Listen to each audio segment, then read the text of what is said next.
Korkeasaaren rantaa ei Korkeasaaresta, mutta silloin nämä maankorkuun kertosaaren juoksuvat kalliolla. Muuten niin.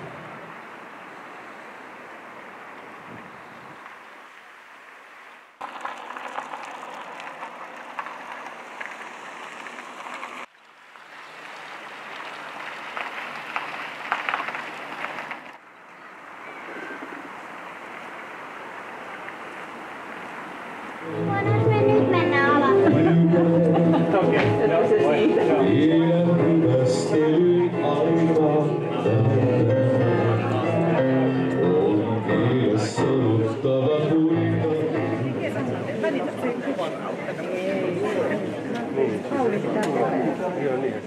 Seuraavana tulee sama johdonnumero, että Lyrki Myllyvirta eli Uudenlahden kaupunginjohtaja saa Nastolan avaimet nautukseen. Muutama sana ennen sitä. Eli tässä salissa tehtiin noin 11 kuukautta sitten lähtölaukaus tälle Lahden ja Nastolan yhdistymisen valmistelulle. Valmistelulle oli hyvä pohja se, että edellisenä vuonna oli tehty kuntajakoselvitystä ja yhdistymissopimusehdotusta, joka antoi hyvän pohjan sitten tälle täytäntöönpanolle. Tämä aurinko, joka nousee todella täältä Nastolan suunnasta, antaa lämpöä, valoa, energiaa uudelle Lahdelle, sillä tavalla sen asukkaat, siellä toimivat yritykset ja myös kaupungin hallinto löytää semmoisia keinoja, millä saamme uuden Lahden nousuun, saamme tänne lisää asukkaita, saamme uusia työpaikkoja työttömille sekä nuorille, jotka valmistuvat ammattikouluun. Ja tämän avaimen myötä kaupunginjohtaja Lyrki Myllyvirta saa avaimet myös Uudessa Lahdessa Nastolan alueen johtajalle. Kiitän myös hyvästä yhteistyöstä, mitä olemme tehneet tämän yhdistyksen valmistelun aikana.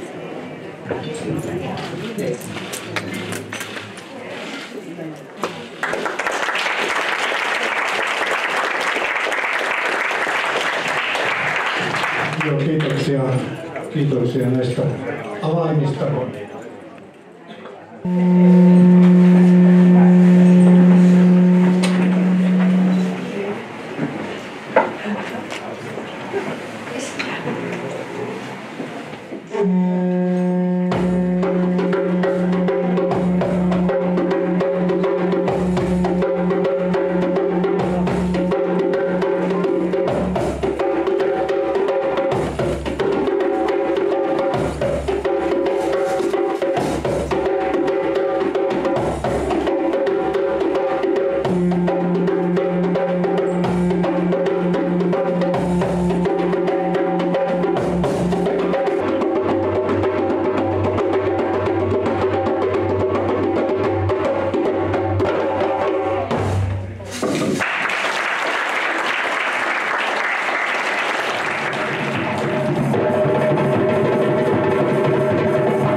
Todellakin sitten viimeisen tämän päivän ohjelmanumeron esittää Tia Mäkinen ja Anna Räikkönen, Finlandia-hymni, joka päättyy uuteen aamuun.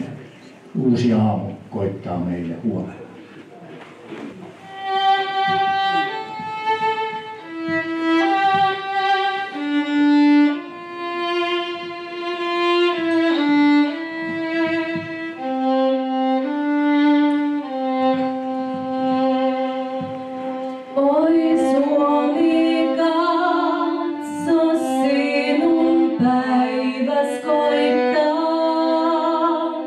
Yön uhtakaa.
vielä kahvia, niin kahvia on tarjolla vielä tuolla kahviossa, olkaa hyvä.